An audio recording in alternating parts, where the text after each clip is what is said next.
Essa é a lista dos poecilídeos.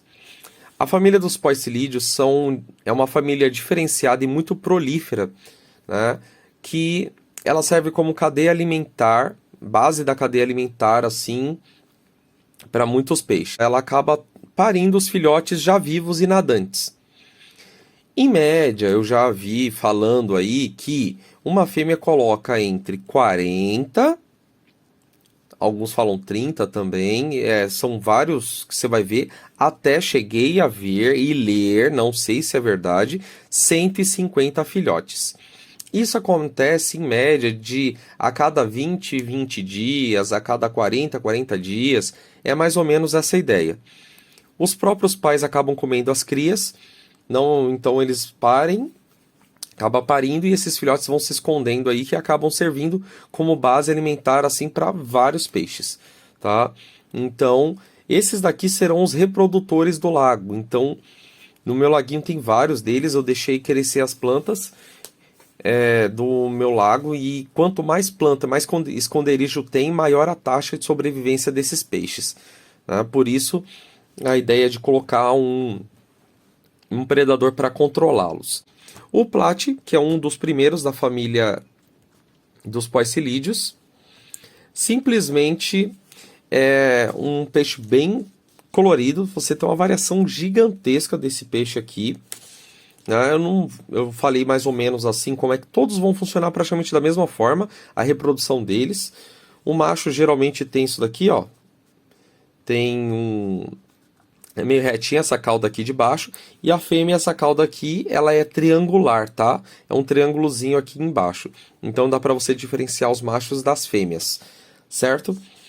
Então eu tenho aqui muitos... É um peixe bem resistente mesmo, ó. Resiste mais do que isso, super pacífico, super de boa e super tranquilo. Aqui, ó. Esse daqui é o macho, essa daqui é a fêmea, tá? A mesma coisa vai se aplicar para os outros que eu vou falar dos poecilídeos. É a mesma coisa, macho e fêmea, tá? Então, galera, bem interessante mesmo. Plat, eu acho que de todos é um dos mais coloridos que tem. O próximo, Molinésia. As molinésias também são muito interessantes. Essas daqui são interessantes também porque elas são muito algueiras. Elas gostam de algas, gostam de plantas. E elas sempre vão estar mordiscando essas plantas e ajudam muito no controle dessas plantas aí dentro de aquários, lagos. Elas também são muito resistentes em aquário marinho, tá? Então ela vai tanto em água doce, água salobra e água salgada. Eu tenho, dessas molinésias aqui, são, acho que 3 molinésias no meu aquário de água salgada, tá? Elas me ajudam lá, controlando aí a questão das algas e, vou ser bem sincero, para mim elas vivem melhor no aquário de água salgada do que em outros ambientes. Muito usadas aí no aquarismo marinho para controlar as algas mesmo. É o tempo todo comendo, procurando comida, sempre mordiscando alguma coisa. Também a taxa de sobrevivência é enorme desses peixes aqui, bem resistente mesmo, tá? Aqui diz que ele resiste de 20 a 28 graus, mas resiste muito mais do que isso. Tenho molinésias no meu laguinho, tem umas pratas muito bonitas, chegaram acho que 2 ou 3 e já tem umas 6 já. Pelo menos estou falando das grandes, tá? Tem pequenas também que devem estar por aí. Então elas se reproduzem muito rápido. É que, gente, a molinésia... mas você falou que reproduz rápido e tem poucas. Como é uma molinésia, no caso a minha é prata, animais que são albinos ou que são mais claros, eles são mais fáceis de ser achados pelos predadores. Então a taxa de sobrevivência deles é menor, tá? Mas é um peixe assim que é muito prolífero. Se eu falo isso, tem molinésia negra também no meu lago, elas se reproduzem mais, ok? Tem os lebiches, gente. Os lebiches são muito resistentes. O problema do lebiche é que ele é muito lento, o nado dele. Os meus aqui, eu tenho um problema com os bentivis. Os bentivis, eles acabam pegando toda essa família de poecilídeos aqui do meu laguinho, mas as maiores vítimas são os lebiches. Eu coloquei lebiches que não eram selvagens no início, uma variante mais, tipo assim, como posso dizer assim, mais bonitinha, tudo mais e tal. Aqueles criados em cativeiro, né, em aquário, coloquei, não deu certo. Não deu certo pela questão do que eles eram muito bestas, os bem-te-vis cataram um monte deles, praticamente dizimaram e teve uma onda de frio que veio. Eles eram menos resistentes e não sobreviveram, tá? Mas, tipo, tinha sobrado sei lá, uns 6 desses daqui e os bem-te-vis detonaram todo o restante. O que eu fiz e aprendi com isso? A dica que eu passo é: compre filhotes, tá? Se você puder comprar filhotes ou lebiste selvagem, que eles são muito mais resistentes e muito mais ligeiros, tá? Então eu repovoei o meu laguinho com lebistes filhotes, procurei aí. Gente, vocês encontram isso daí facilmente. Eu fui na feira do Secap, cheguei lá, eles vendem mais de 100 unidades desses peixinhos, que eles são vendidos como peixe-alimento, tá? Só para você ter noção, como eles são prolíferos. Então eu comprei um daquele lá, um saquinho daquele, acho que eu paguei, acho que nem R$ 20, vieram 100, soltei no meu laguinho. Como são filhotes, eles acabam aprendendo melhor a lidar com o ambiente, certo? Então vou colocar esses daqui também, que vão servir também como base de alimentos. Eles são muito bonitos. Essa daqui já é a variante selvagem.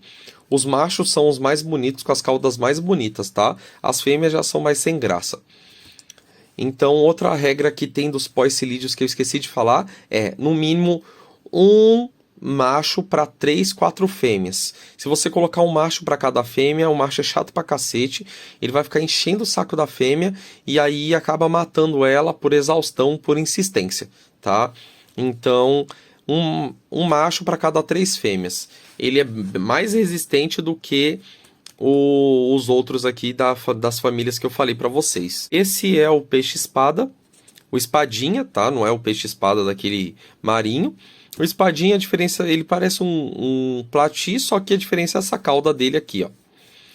No meu laguinho, acho que eu tenho uns 4 deles, não tenho muito.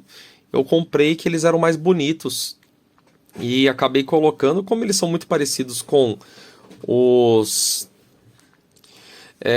os plates, eu preferi os plates, tá, gente? Eu gosto mais dos peixinhos plat do que os espadinhas.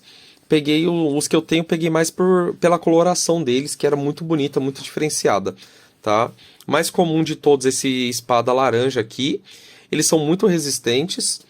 Eu ainda acho que o plat ele é mais resistente do que o espadinha, mas existem pessoas que digam o contrário, tá? Então vale super a pena, é um peixinho muito bonitinho. Tem umas variantes dele, né? Tem uma aqui, ó, tá vendo? Tem essa variante também, ó, bem interessante. É um peixinho também, a gestação, ó, tá vendo aqui, ó, 24 a 30 dias. Olha só, a fêmea produz entre 20 a 200 larvas, que são os filhotes que já saem nadantes. Então é um peixe muito prolífero. Em questão de meses, se você não controlar a população deles, ela vai estar assim, levando seu laguinho ao colapso, certo? O mesmo se aplica para os outros ali também, tá? O espadinha ele é um pouquinho maior do que o peixinho, do que o plat, tá? Então ele acaba produzindo um pouco mais. O plat eu acho que é até 100, 120 filhotes que ele produz aí. Lebiste selvagem, que foi que eu falei, olha só, aquele lá era o comum, esse aqui é o selvagem, ele é um pouquinho mais feinho, tá? Um pouquinho mais feinho, mais resistente, tá? Na verdade que tá mostrando a mesma coisa, mas pelo que eu tô vendo assim, particularmente é muito mais resistente do que os outros, certo? Vale super a pena, tem bastante nos rios aí, nos córregos você encontra desse daqui também. Tem muito deles, sabe onde? Em Salesópolis, na nascente do Tietê, tem ali bastante desses peixinhos, você vê um monte deles lá. Não que é para pegar de lá, tá? Molinésia negra, que é a variação da molinésia lá, certo? A mesma regra se aplica também, né? Bem prolífero. De todos que eu mostrei aqui, gente, o que menos eu vejo procriar são as molinésias. Minhas molinésias, elas têm muitos filhotes, mas muitos não sobrevivem. Eu acredito que seja pela coloração delas. Uma coloração preta que eu tenho, e eu tenho uma molinésia laranja e a molinésia prata. Então são cores que elas acabam se destacando. Ah, mas a cor preta, sim, porque o meu laguinho, caixa d'água, as paredes dele são brancas, então eu acho que ele acaba destacando um pouquinho, não sei. Mas a taxa de sobrevivência das molinésias, de todos esses peixinhos aqui que eu coloquei, é uma taxa um pouco menor. Beleza, gente? Então esses servirão como base da cadeia alimentar do laguinho, caixa d'água que eu estou fazendo para a escola, certo? E o que eu vou fazer? Esses daqui, gente, eu pretendo comprar só algumas unidades, porque a maioria deles eu já tenho, tá? Então a maioria desses peixinhos serão levadas para o laguinho da escola